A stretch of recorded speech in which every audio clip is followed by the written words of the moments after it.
entrar en materia, mis queridos invitados. Y hay algo que yo siempre te leo, Juliana, a través del Twitter, y me pareció bastante interesante que cuando todo el mundo está concentrado en temas de lo que sucede con la suspendida fiscal de la Nación, de la señora Boluarte, que si se quiere cambiar el gabinete de ministros, en fin, se promulgan algunas leyes o se quieren presentar algunas leyes que si tú de verdad, Juliana, no las explicas, yo diría, Dios mío, ¿a qué se refiere todo esto, no? Sí, pues es la metodología. Totalmente, ¿de qué se trata? Y una de ellas es lo que viene haciendo la ministra de la Mujer, la señora Nancy Toledo. Tolentino, perdón. Ay, Toledo, ¿de dónde me salió Tolentino? Encima la señora de repente es una tía lejana porque mi abuela apellidaba Tolentino, señores. Espero que no, sinceramente les digo. Porque, ¿cómo es esto de que el Estado pretende regular, supervisar y sancionar acerca de cuidados como alojamiento y limpieza del hogar, comida y muchas otras cosas más? Es decir, quieren impulsar un proyecto de ley que crearía el derecho al cuidado. ¿Qué es esto, Juliana? Es el Sistema Nacional de Cuidado a través del proyecto de ley 2735. Lo que busca es que el Ministerio de la Mujer sea el ente fiscalizador de lo que se llama el cuidado. La pregunta es ¿qué contempla como cuidado este proyecto de ley? Porque si se acotara exclusivamente a situaciones en las cuales, por ejemplo, tú tienes una persona en condición de discapacidad o un niño que necesita atención especial y normalmente un miembro de la familia tiene que dedicarse a ese cuidado porque desafortunadamente el Estado hasta el día de hoy no logra ser eficiente en tener instancias o instituciones donde, por ejemplo, yo como madre pueda dejar a mi hijo que sea bien atendido para irme a trabajar. Entonces, una de esas personas que se dedica al cuidado dentro del hogar tiene que sacrificar personalmente lo que dicen, ¿no? Su propia vida, ingresos, desarrollo profesional, y además sí se genera efectivamente un golpe económico dentro de la familia por la falta de un ingreso. Claro. Pero eso no dice el sistema, o sea, no dice el proyecto de ley. El proyecto de ley también define como cuidado cómo lavas tú la ropa en tu casa, cómo Enrique puede de repente en su hogar repartirse los roles domésticos con su esposa o en una familia. Entonces, claro. Si el Ministerio de la Mujer, y eso dice, y fue parte de la exposición en la mesa de trabajo en la cual yo participé en la Comisión de la Mujer, presidida por la congresista Aguayo, es que si, por ejemplo, el Ministerio no le parece bien que yo lave 3 medias y mi esposo 2, podría intervenir y decir, no, él tiene que lavar, o sea, a ese nivel de ridiculez. Entonces, eso es un punto. Y el otro punto es que cualquier persona que sienta que cumple un rol de cuidado no remunerado le podría demandar al Estado que le pague por este rol. Entonces, un poco para hacer un cierre rapidito, porque es bien complejo, o sea, no puedo ahorita... Pero sí veo de que se modificarían varias cosas, ¿no? La patria potestad, la manera, o sea, pasamos de ser padres a ser cuidadores.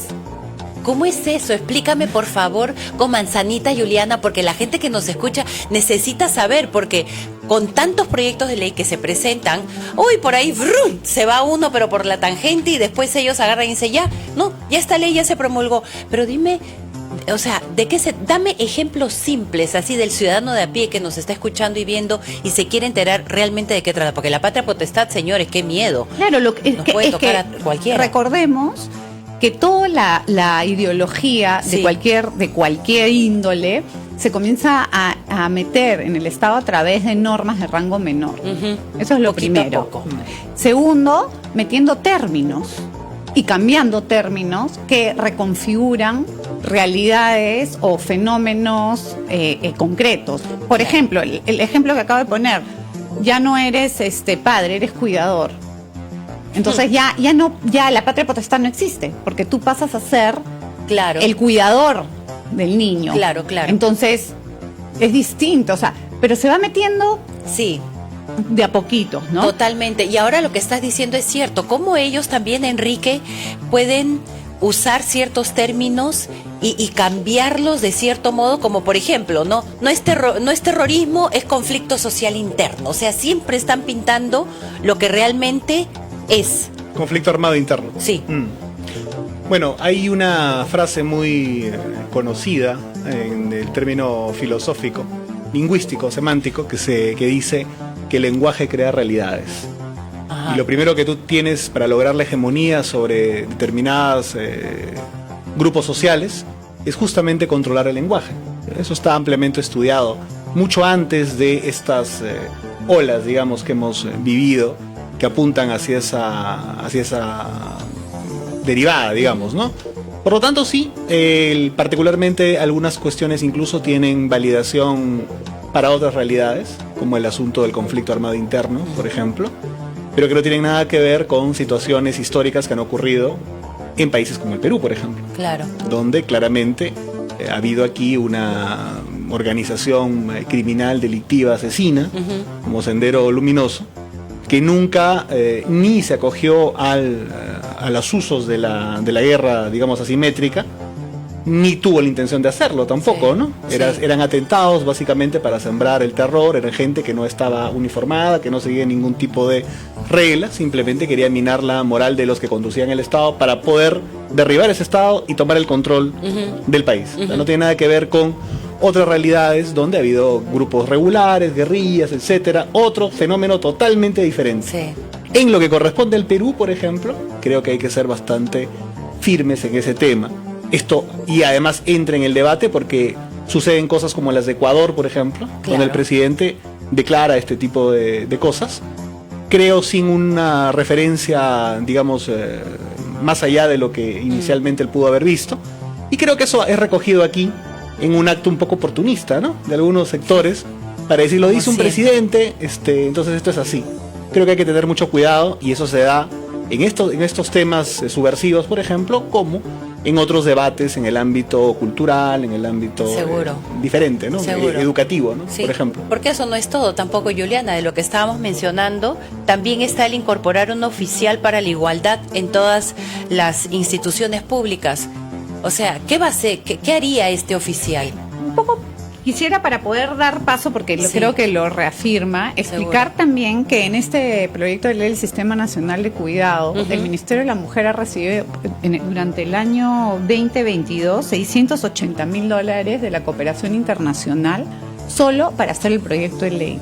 No lo puedo creer, tanto dinero con el que se podría hacer otra cosa. Y entramos a mirar, y claro, entras a la página del ministerio y tiene una página del Sistema Nacional de Cuidados y por qué es importante y por qué hay que hacerlo. Y los $680,000 no van a los que necesitan cuidado, a los discapacitados, sino a las personas que escriben estos documentos. Que ni siquiera lo puede hacer alguien. Qué insólito. Ni siquiera lo puede hacer alguien del mismo ministerio. Porque tú dices, ok, yo quiero promover un proyecto de ley totalmente válido, para eso está el ministerio, pero uso un funcionario, el cual ya le pago un sueldo. No, reciben $680,000 en 1, 2, 3, 4, 5 proyectos. O sea, hay 5 partidas, 5 fichas subidas en la Agencia Peruana de Cooperación Internacional, que son públicas, por si acaso. Simplemente hay que entrar a analizarlas. Y han recibido aproximadamente $680,000 para promover este proyecto de ley. Dejo la pregunta ahí y paso al oficial de género. ¿Por qué? Porque todas estas son agendas que vienen impulsadas desde fuera, con muchísimo dinero. En el caso del oficial de género, la ministra Nancy Tolentino también, porque esto es algo del Ministerio de la Mujer, publicó en diciembre, que es lo que tú decías, ¿no?, cuando todos estamos viendo la Navidad, la fiesta, que es lo correcto, porque nosotros somos además un país creyente y por lo tanto la Navidad, más allá de los regalitos, para nosotros para los peruanos es una fecha importante, ¿no? Ahí es donde aprovechan en meter toda su agenda a través de normas de rango menor, como un decreto supremo, que es mucho más, es una de las normas más bajas, ¿no?, en el Estado peruano, en el aparato, y que está muy por debajo de una ley. Dicho esto, este es el decreto supremo 013-2023 MIMP. Pero ¿qué dice? Que toda institución pública debe tener un oficial de género cuyo rol es que transversalice el enfoque de género en estas instituciones. Pero mira, velando por el cumplimiento de la ley número 28983, Ley de Igualdad de Oportunidades entre hombres y mujeres, que no incluye la palabra género. O sea, para entender bien, hacen un decreto supremo, norma de rango menor, que busca, entre comillas, implementar una ley rango mayor, mediante un oficial que debe velar por el cumplimiento de una ley que no menciona el género. Esto es de locos. Ustedes seguro que nos están escuchando y dirán, a ver, un momentito, rebobinen, porque realmente esto lo tenemos que saber entender. Luego de la pausa vamos a analizar justamente ese tema, Enrique también, porque es algo que justamente Philly también estaba diciendo, con decenas de prioridades que tenemos en el país que son urgentes, y no viene un ministerio con la señora Tolentino a decir o hacer este tipo de proyectos de ley, implementar, o sea, esto está de cabeza. Esto está de cabeza. ¿Qué les puedo decir? Pero después de la pausa nosotros vamos a analizar detalladamente lo que nos acaba de mencionar ahora Juliana Caxia, y obviamente también lo vamos a analizar con Enrique porque, señores, hay muchas cosas más. Saben de que ahora me encuentro con mis dos primeros invitados. Estoy hablando de Juliana Caxia y Enrique Valderrama, y estábamos hablando de todas estas cosas que entre gallos y medianoche, señores, se empieza a hablar de proyectos de ley, decretos supremos y que esto y que lo otro, y son cosas que uno dice, espérate, nosotros en el país en el que vivimos con tantas necesidades, y que quieran poner un oficial para la igualdad, después de que haya este derecho al cuidado que se modifique. O sea, esto está de locos. Pero primero vamos a escuchar lo que dijo porque claro, entre todo esto, denme solamente unos segundos para escuchar a Philly Butters, porque él se refería justamente en su programa de que con tantas cosas que estamos hablando en este momento y que sabemos están sucediendo en el país, la señora Dina Boluarte anunció ayer de que tiene mucho interés de postular a los Juegos Panamericanos del 2027. ¿Cuesta algo hacer un evento de esos aquí en el país? Seguro que sí. Pero bueno, ¿qué dice ante esto Philly Butters? Hay decenas de prioridades superiores a los panamericanos. Vamos a escucharlo. Entonces, si estamos como estamos, para colmo la inseguridad ciudadana, que es una realidad, todos los días nosotros vamos a las postas médicas de Lima, que tienen cara de Minsa, que tienen cara de CIS, que tienen cara de salud, que tienen cara de pobre y situación horrible para los peruanos. Si no tenemos, repito, agua, comunicación, seguridad, vialidad, salud, educación, porque la educación depende del gobierno central y del gobierno regional de Lima, provincias y el gobierno regional de Lima, también de López Aliaga. Si no tenemos colegios adecuados, ¿cómo carajo entonces nos vamos a volver a tirar más de $1.000 millones o lo que quiera que sea en volver a ser panamericanos? Para que otra vez la prensa mermelera, especialmente la deportiva, reciba dinero diciendo que es una gran idea el legado de los panamericanos. Tenemos una villa panamericana que no puede ser subdividida, que no se puede vender, que no se puede alquilar, o que no dan los costos. Es un elefante blanco la vía panamericana. Y la señora, hoy día vamos a hacer una nota al respecto con Jailo Serna, ¿no es cierto?, delegado de los Panamericanos. Y seguramente hay cómo revertir todo el efecto deportivo, porque no sirvió. ¿Para qué? Sirvió para que ganasen plata los amigos de PPK, los organizadores. Hasta el día de hoy hay gente en el legado de los Panamericanos que va a salir todos a cacarear. Y yo me voy a enfrentar con todos y cada uno y voy a demostrar que lo que se quiere hacer es una operación de lavacara de Dina Boluarte. ¿Cuántos no pensamos igual? Juliana y también Enrique, ¿qué piensan ustedes al respecto? Porque, sinceramente, o sea, todos estos proyectos de ley, por ejemplo, que quieren incorporar Juliana del oficial para la igualdad, con tantas cosas que ella acaba de mencionar y que las sabemos también, Philly Butters, ¿qué es este oficial de la igualdad? ¿Qué haría? Mira, el oficial de igualdad lo que haría es velar, entre comillas, ¿no?, para que se esté cumpliendo dentro de las instituciones públicas la igualdad de género, y que lo que dijo, y cito, lo que dijo la ministra fue para construir la igualdad eliminando todos los estereotipos de género y el lenguaje y chistes sexistas. O sea que si hay una persona en mi lugar de trabajo, por ejemplo en la sala de redacción, y empieza a hacer unas bromas de mujeres y todo eso, va a haber un oficial que va a decir, ya, pero detenido, ¿cómo es? Ahorita es en las instituciones públicas. Ya. O sea, no puedes hacer chistes ni nada dentro de lo que son las instituciones estatales. Recordemos que ya existe además la obligación para todo funcionario público de recibir talleres de género entre 12 y 24 horas, dependiendo tu rango, si eres personal de confianza o no. O sea, ya tú entrando a trabajar al aparato estatal, tienes que recibir tus talleres de género. Y ahora vas a tener un oficial. Es interesante el término oficial. Sí. O sea, vas a tener un oficial que va a ver si le gusta tu chiste o no le gusta tu chiste. Lo más probable es que sea mujer, ¿no? Claramente. Y de algún tipo de... Es que no. Es que, ¿sabes? Y lo estábamos mencionando en la pausa, ¿no? Este tipo de proyectos de ley, estas cosas que nosotras de las que estamos conversando en este momento, en los países del primer mundo, bueno, porque señores, a veces pues están buscando que el gatito, no hay esas noticias que estamos acostumbrados a escuchar y a oír aquí en el país, de sicariato, de pobreza, de falta de agua, qué se va a hacer con lo del fenómeno del niño, en fin, etcétera de cosas. Allá de repente se pueden dar ese lujo, entre comillas, de repente pensar y hablar de estos temitas, porque paran aburridos, pues, no pasa nada. En cambio aquí pasa mucho. ¿Qué opinas tú, Enrique?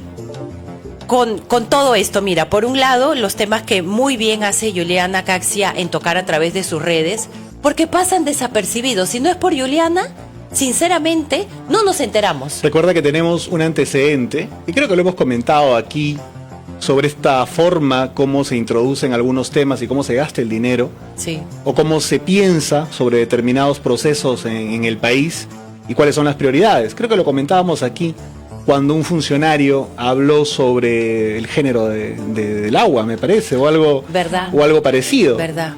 Ya para que tú vayas marcando dónde están de alguna manera las prioridades. Es curioso que no sabemos cuánto en términos económicos va a significar implementar esta estructura o este requerimiento de oficiales alrededor de este tema. Y digamos, no han puesto a nadie que vigile, por ejemplo, los valores democráticos. Que Claro. los ponen. Ya, yo no estoy de acuerdo con lo que acabo de decir, pero si ni siquiera hay eso, que se supone que es la base de la República, ¿por qué, digamos, hacer lo otro? Me parece una cosa antojadiza para el momento en que vivimos.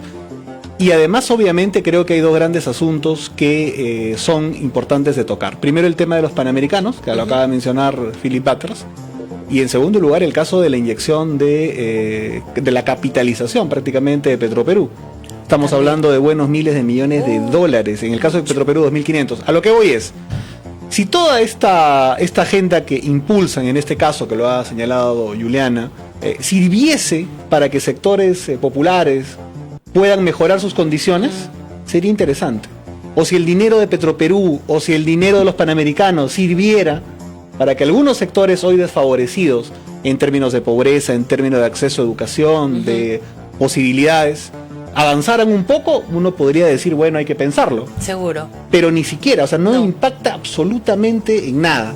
Respecto a este asunto, por ejemplo, de lo que había hablado del tema del cuidado, pienso más bien en la necesidad que habría de impulsar definitivamente más lugares, se llaman creo que albergues, ¿no? En donde las personas que trabajan, que sería una perspectiva de mayor realmente igualdad, ¿no? Sí. Tanto hombres como mujeres puedan pues encargar a los hijos ahí, y este tipo de infraestructura, que es concreta, que es real, que es una solución tangible, debiera ser una prioridad, en vez de, evidentemente, hablar de estas cosas que no ayudan a nadie, ¿no? Y además en el Sistema Nacional de Cuidado, en el proyecto de ley y en la exposición de motivos, y yo estaba en una de las mesas de trabajo, por ejemplo, estaba una funcionaria de la Defensoría del Pueblo, Ajá. hizo 25 slides de PowerPoint, y los 25 era igualdad de género y la mujer, y en un momento inclusive dijo, eso ya los cuento como anécdota, Sí. ¿no? Que dijo que mucho del cuidado recae en las trabajadoras del hogar, de las cuales no se reconocen sus derechos. Entonces mi pregunta fue, ¿no hay una ley de trabajadoras del hogar que se acaba de promulgar hace ya? Sí, la hay. ¿Por qué no se están defendiendo sus derechos?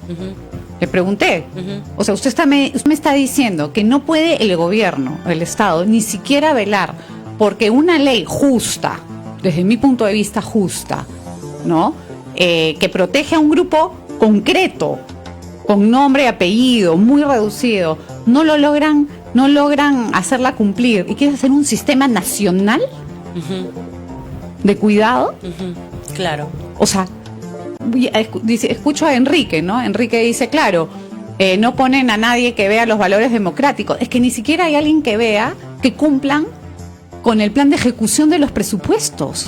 Así es. Exacto. O sea, ¿cuánto llega tú de saber, Enrique? Yo no estoy muy... O sea, ¿qué porcentaje cumple de ejecución en sus planes, no? Porque les dan un montón de plata, se aprobó el presupuesto del ministerio, ya. ¿Cuánto realmente se ejecuta? O sea, ¿cuántos colegios tienen techo? ¿Cuántos niños tienen un colegio con baños decentes? Maestros decentes. Formados. O sea, estamos hablando de que me vas a poner un oficial de género porque no te gusta el chiste que te hago. Sí, es absurdo. Hablaba con unos dirigentes sociales de un distrito de acá de Lima y me decían que su alcaldía había devuelto el 55% de su... Imagínate. Prácticamente. Y el otro 40, y de ese 45, 30 debe haber estado en un bolsillo. Y eso Seguro. que no estamos mencionando lo de provincia, porque la región del señor Acuña es el que menos gasto tiene. Y lo peor de todo, no solamente no pueden llegar al 100% del gasto, sino que lo que gastan, a veces, lamentablemente, termina en estadios con mayor capacidad de lo que los que viven en ese pueblo, o monumentos absurdos, o en lugares donde no hay agua ponen prácticamente un palacio de edificio municipal. Entonces creo que ahí ese es un verdadero problema, y en lugar de pensar en esto de aquí que estamos debatiendo, debería impulsarse cosas concretas, como evidentemente equipos financiados que puedan asesorar en ejecución de presupuesto público a las regiones, Sí. por ejemplo. Sí. Sería más Pero válido. no importa, tenés tu oficial de género. Es que no, a mí, yo escucho todo esto y digo, es frustrante. Yo digo, estas personas no se dan cuenta porque deben de pasar por los autos, por más de seguridad que tengan en sus autos, y ver a tantos niños que se han multiplicado en las calles ahora, que están vendiendo caramelos, que están pidiendo limosna. Se está viendo cada vez más el desempleo, desde carpinteros, albañiles, o sea, en todo estrato está habiendo una necesidad tal, pero no hacen nada, empiezan a hacer estas ridiculeces. Son burócratas de escritorio. Y otra cosa que te quiero decir, por ejemplo, en el Sistema Nacional de Cuidado, en esta misma exposición de la Defensoría del Pueblo, ¿no? Te dicen que, claro, la mujer recae en la mujer, y parte de tener el Sistema Nacional de Cuidado es que haya equidad, que no todo recaiga en la mujer. Entonces, ¿qué vas a hacer? Yo le pregunté a la ministra, que no me respondió, le digo, en las cunas que ustedes manejan, el personal que tienen, ¿es 50-50? No. Ya. No puede. ¿Y vas a votar al 50% de las mujeres que trabajan ahí para meter 50% hombres? Claro. O sea, pregunto, no tengo la respuesta, pero la pregunta es, ¿tú como Estado logras tener 50-50? No, ya, tienes el 100% de mujeres cuidando niños en una cuna, ¿vas a despedir a la mitad? Claro. O sea, es que es absurdo. ¿Por qué? Porque es de escritorio. Claro. Hay una tendencia al enamoramiento de las ideas ¿Romantizan todo? que lleva a las circunstancias de la vida real al absurdo. Y parte de eso, no digo que todo el sistema en general, toda la concepción de cuotas en general sea negativo, pero cuando tú atrofias una herramienta y lo llevas al límite, terminas produciendo cosas, para no hablar del Perú, como la Convención Constituyente de Chile, por ejemplo, que llevó el tema de las cuotas al extremo, y al final la constitución que produjeron fue una constitución de casi, 1000 artículos, que terminó siendo rechazada por la mayoría de la gente, que ellos mismos habían votado a esos constituyentes, porque evidentemente llevas el argumento pues al absurdo, ¿no? Y aquí empezamos, creo, a sembrar estas posibilidades en un momento, y yo he viajado bastante ahora por el norte del país, y he notado, porque lo hago periódicamente, cómo ha aumentado la pobreza extrema, la mendicidad en las calles. Bastante. Estamos viviendo un momento que a veces desde, digamos, algunos distritos más acomodados en Lima, o algunos burócratas con sueldos dorados, no se están dando cuenta. Y a mí me preocupa profundamente lo que vaya a pasar el 2026, cuando la agenda popular pida más bien seguridad, que algunos identifican como mano dura, y pueda aparecer uno o varios monstruos en la contienda electoral, ¿no? Sí, es preocupante porque ante esta indiferencia, porque con tanto dinero, con todos los montos que acaba de decirnos Juliana, luego con todo lo que se viene a hacer, con todo lo de esta idea de querer tener el evento de los Panamericanos aquí en el país, solamente por dar unos ejemplos, hay tanto dinero con el que se podría hacer algo para con toda esta gente que realmente carece día a día para llevarse un pan a la boca, y que ellos no hagan absolutamente nada. Peligra el que salga un tipo, un sujeto, como Antauro en este caso, y que diga: yo voy a matar, yo voy a fusilar, yo voy a hacer lo que el otro no hace y todo.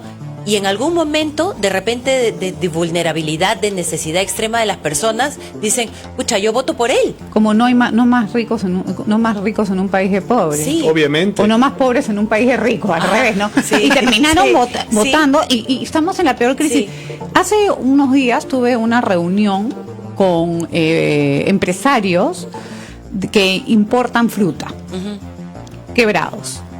¿Ya ves? Pero el problema no es que quiebre el empresario, porque tú dices, bueno, el empresario se reinventa. El problema es que, ¿por qué quiebran? Porque la gente no compra fruta.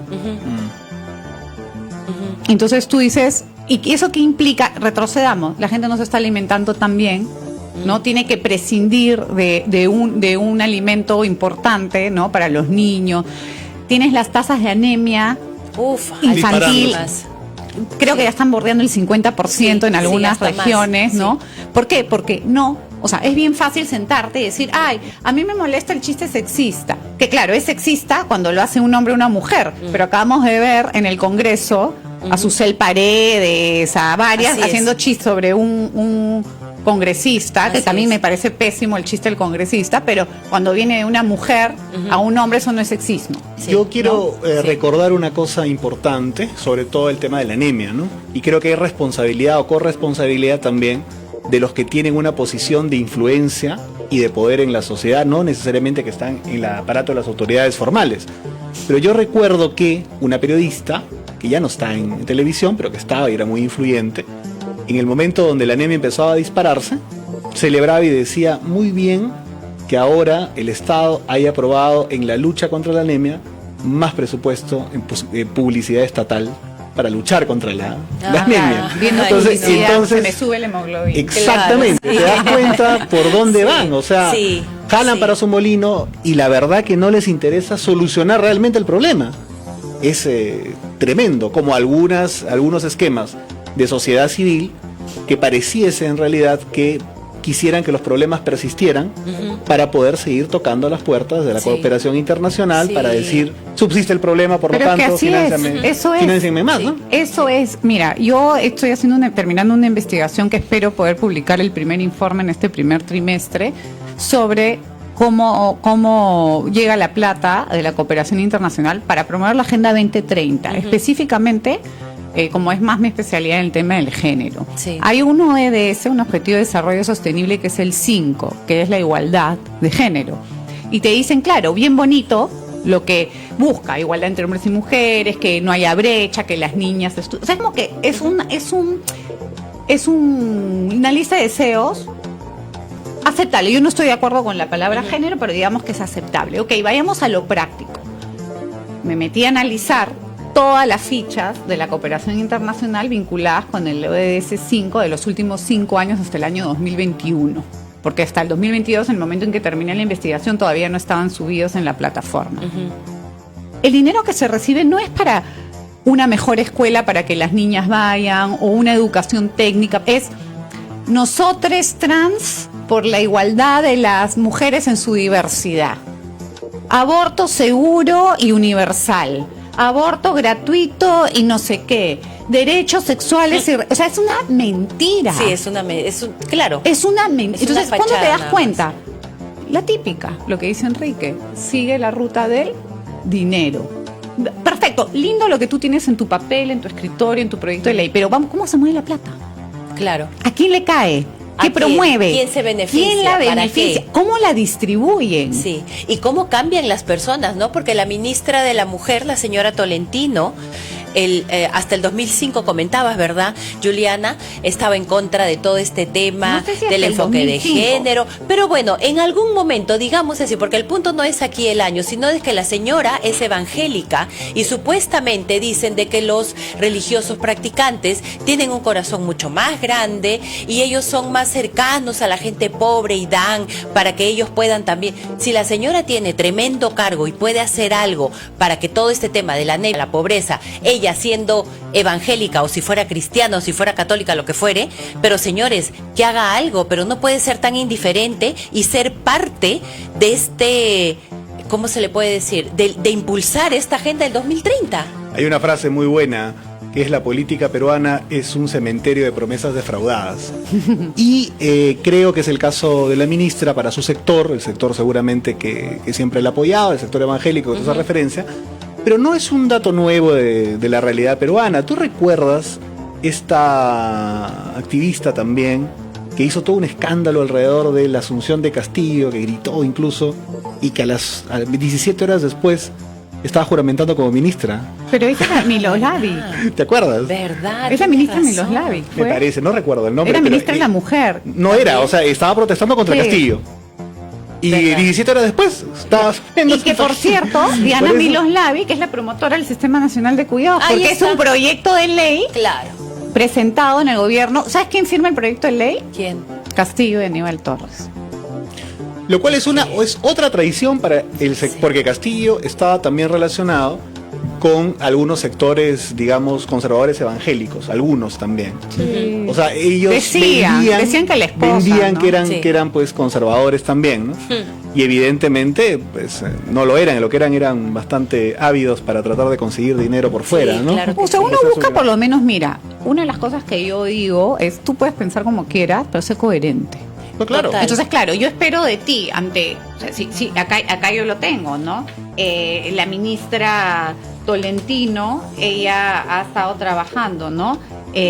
Debatió desde el 2001 al 2007 la ley de igualdad de oportunidades entre hombres y mujeres, la cual ella conoce a su perfección y sabe que el oficial de género no puede hacer lo que ella dice que va a hacer con esa ley, porque ella ha sido promotora, según lo que se ha recogido en la investigación. Fue muy activa para lograr la aprobación de la Ley del Fortalecimiento de la Familia en el 2005. Además, fue asesora de la congresista Dora Núñez entre el 2002 y el 2006. Y siempre ha ido contra el género. Entonces tú dices, Sí, no existe la coherencia, pues, no existe. Y justamente es cuando, como el ejemplo tan clarito que acabas de poner, No, ¿no? el De fajín aquella pesa. ministra. ¡Ah! Dios mío, el fajín pesa, te ponen el cargo, uy, ya cambiaste, ahora sí eres es que el parte Ministerio de la Mujer siempre es un reducto, es un espacio para ciertas posiciones políticas no negociables. Siempre lo ocupa el mismo tipo de personas. No importa quién esté, es como que cuando tú repartes o sea, cuando tú buscas cierto apoyo para llegar a estas posiciones de poder, lo que pelea este grupo es que les des el Ministerio de Cultura, el Ministerio de la Mujer y por ahí un ministerio más que no me acuerdo, pero son típicos ministerios que, si bien el gobierno puede tener una línea menos progresista o menos de Agenda 2030, por ponerle un término, esos ministerios lo impulsan. Sí, hasta ahorita yo no he escuchado, por ejemplo, de que la ministra se haya pronunciado ante la liberación de esta madrastra, de esta bruja que habría matado a su hijastra, una niñita de 10 años en Pero la es que el Victoria. feminicidio, necesitamos más o menos 18 horas para explicar cómo funciona el feminicidio en el Perú, ¿no? Qué increíble, o sea, y eso por poner un pequeño ejemplo, con tantas cosas que vienen sucediendo, con tantos feminicidios desde que ha comenzado el año, porque siempre han pasado una semana, 2 semanas, ya llevamos tantas mujeres que han fallecido en manos de sus agresores. ¿Qué hace esta señora realmente? Mari Carmen, empezando, porque una niña de 10 años asesinada por su madrastra no califica como feminicidio. Sin embargo, las estadísticas, cómo se compila la información oficial para luego sacar los informes estadísticos y los informes de homicidios, Sí. Un feminicidio es lo que acabas de describir. Entonces, claro, te da la percepción de que tienes una problemática muy grande de feminicidio que debería ser, yo no estoy de acuerdo con el término, pero digamos que un hombre asesina a una mujer, el de la madrastra, la niña, entra como feminicidio, el dinero entra para combatir el machismo, pero no problemas de salud mental, del relacionamiento tóxico, etcétera. Entonces, ese es otro temón complicado que también nuevamente la víctima se ve dañada porque lo que promueve la lucha contra el feminicidio son principios ideológicos y no técnicos. Claro, claro. Hay mucho por hacer, Enrique. Muchísimo por hacer. Creo que hay que ponerle la lupa al dispendio estatal, las consultorías exageradas, no supervisadas que hay en los ministerios, por ejemplo, de la mujer, de cultura, de educación, que ha sido el reducto fundamental de las consultorías. Creo que hay que frenar esta barbaridad de Petroperú. Creo que hay que frenar también una decisión irresponsable en torno al asunto de los panamericanos, y creo que el dinero que tenemos o que podemos producir tiene que estar fundamentalmente enfocado en resolver los problemas de los más pobres del país. Así mismo es. De acuerdo con ustedes, yo quiero agradecerte muchísimo, Juliana, porque sé de que tienes siempre una agenda recontra apretada. Felicito también que estés ahí metiéndole, luchando con todo y usando siempre las redes sociales para enterarnos de ello. Porque sinceramente te digo, si no fuera por ti, muchos de estos temas pasarían desapercibidos. Bueno, yo quiero agradecer, yo trabajo con mi equipo en la Asociación Origen, Vanguardia y Cambio Cultural, y tenemos un equipo que trabaja para yo poder salir con mi o sea, creo que es un trabajo, te agradezco el reconocimiento, pero yo quisiera también extenderlo a todas las personas que trabajan conmigo. Seguro que sí. A todos ellos, de verdad, un saludo, y para cuando gusten, pues esta es la tribuna indicada para poder tocar del tema, porque son temas que se tienen que hablar y no pueden pasar desapercibidos. Y a ti también, Enrique, gracias. Nuestro pitonizo de la política. Encantado de estar aquí, como siempre. Sí, gracias a ustedes dos.